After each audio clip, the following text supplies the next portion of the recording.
Quintana coming to you from the Beehive. Today I'm going to show you how to make this cute little thank you card. The rose on here has got some dimension because I've cut out all the layers and popped them up on dimensionals, and I'll show you how to do that. I'm going to be using the Bountiful Borders stamp set, and I'm going to be using the World of Thanks stamp set for the background. So let's get started. To start off with, you are going to need a package of Whisper White note cards and envelopes. I'm just going to pop out one of the cards right here. And then I've already put the World of Thanks stamp onto a block. And I've got here my Soft Sky ink pad, so let me open that up. And I'm going to just ink my big stamp, but just by tapping the Soft Sky ink all over this big stamp. Make sure you tap it in multiple times. Okay, so to line this up, the best way I found for a note card and for the way I want to orient my thank yous on here is this stamp has some dots at the top and some stars at the bottom. And I am going to line the edge of my card up just below the dots right here. That's under this big thanks. You can see there's some dots. So I am going to just make sure it's straight right along the dots. And when it looks like it's centered right below the dots, I'm going to just put it down like that. And because the ink is wet, it's going to kind of help keep your note card stuck to the stamp. So I'm going to just flip this over very carefully, but it's going to stay stuck to the stamp because of the ink. And then I'm just going to give it a little press down to make sure I've got good coverage on the card front. And there we go. Now you'll see that the stars went over just a little wee bit to the back of the card, but not very much. And so then I'm just going to take my bone folder and smooth out the edge like that. And this allows me to have this thanks so much right here on the front of the card because I want the rose to kind of frame that up a little bit. So the next thing we're going to do is take our Calypso Coral ink pad and open it up.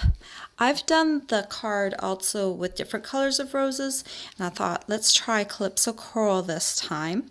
And I'm just going to ink up my rose. The nice thing about this rose stamp is it's in photopolymer, so you can really get good placement. So I want my rose to be down at this corner right here, and I'm just going to bring it in just maybe 1/4 inch from the side and 1/4 inch from the bottom. And right now it looks really bad because I've got this rose stamped over top of these blue words and it's not looking so good, but we are going to stamp that image again and fix that. And so let me just set that aside, and I've got my Cucumber Crush ink pad right now, and we're going to stamp the leaves. And the reason I stamp the rose on here is so I can get good leaf placement. Later on I'll line up my cut up rose over top of here, and then I'll know exactly where the leaves will pop out from. So I'm going to stamp this top leaf right here, and one of these leaves is going to be pretty much all over top of the flower. So I'm just going to have 2 leaves kind of peeking out of the top like this. So you can see it looks kind of bad right now, but 2 of the leaves will peek out afterwards. And then on the bottom I'm going to make sure that I have 3 leaves peeking out. So I'm going to put the stem really close to the edge of the flower, but just overlapping a wee bit. So you can see right here, so I know that the rose will be attached to its leaf really well. So then I'm going to come back with my Calypso Coral and my rose, and I've got a scrap piece of Whisper right here, and I'm just going to ink up my rose and I'm going to stamp it 4 times.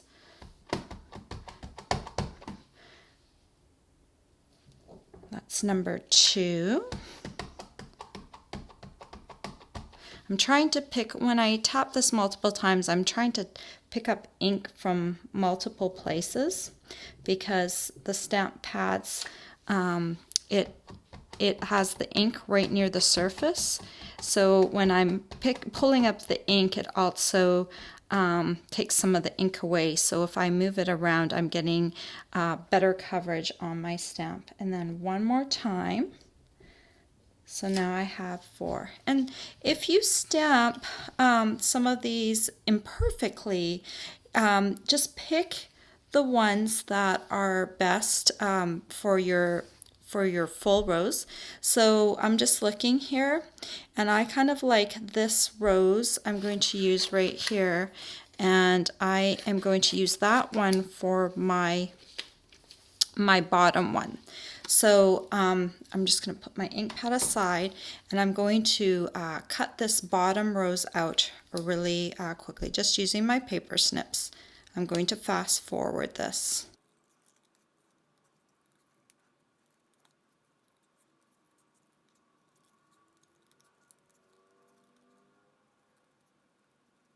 Okay, and that is the full rose. Next, we're going to cut, we're going to just cut the outer petals off of this next one. I'll fast forward this as well.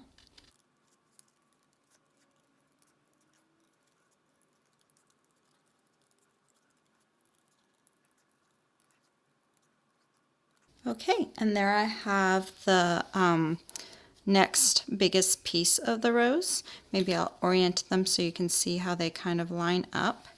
And then I'm going to cut this, I guess it's about a 5 petal with a center of the rose. And I'll just, this one should be quicker, so I'm not going to fast forward this one. But basically what I did with the other ones as well, I just cut along the white portion of the flower, the gap in between the petals. And that allows me later on to pop these up, so it really gives the flower some dimension. So just coming around this last corner like that. And then we just have this middle piece to cut out.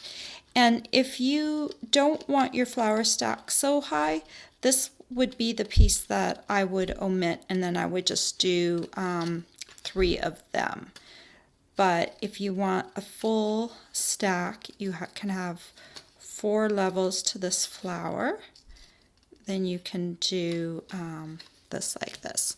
So you've got your 4 pieces, and now you're going to need some dimensionals. So I'm going to take the second largest one, and I think if I put about 3 dimensionals on here, these are little foam dots, and I'm just going to remove the backing off of them. And then I'm just going to make sure that I line it up. The easiest way I found is the middle piece kind of comes to a point on one side. So if you always start off orienting your points, that helps you get it in the right spot. And then you just rotate it until it's sitting correctly. And then with this little guy, I think we'll take 2 dimensionals and place them on here like that, and then remove the backing. And then again, I've got a point on my center, and if I match that with the point on my bigger flower, it's pretty easy. And then lastly, you could use a full dimensional if you wanted to on the back, but it's a little large, so you can take one of these side pieces that aren't really true dimensionals. They're kind of the outside layer, and this will allow you to have like a little bit of a smaller piece. Let me line this up. Yeah, that looks pretty good for coverage. I just want to make sure that none of it is sticking out beyond the petal. And again, I'm going to line up my point on the one side with the point on my bigger flower and make sure that looks good. And it does. And then all I need to do is take some Tombow, and I'm not going to put any dimensionals on the back of here because I don't want any more dimension. So I'm going to glue this flat with some Tombow glue. And again, there's the little point in the center of my flower, and there's the point in my flower that I stamped. And it's really easy to line this up now, and I'll know that my leaves are perfectly placed. And so I just rotate this on there like that. And there we go. We've got a perfectly placed flower and lots of little thank yous on here, which is kind of neat. And if you don't like the thanks so much, you could orient your stamp so it kind of frames a different part of the stamp. And then I just did them in different colors. So you could make a little thank you card set if you wanted to. I did them in Daffodil Delight, in Rich Razzleberry, in Rose Red, and then of course in Calypso Coral. All the supplies you'll need to make these sweet dimensional rose cards are available for purchase on my blog. I hope you've enjoyed this tutorial. Bye for now.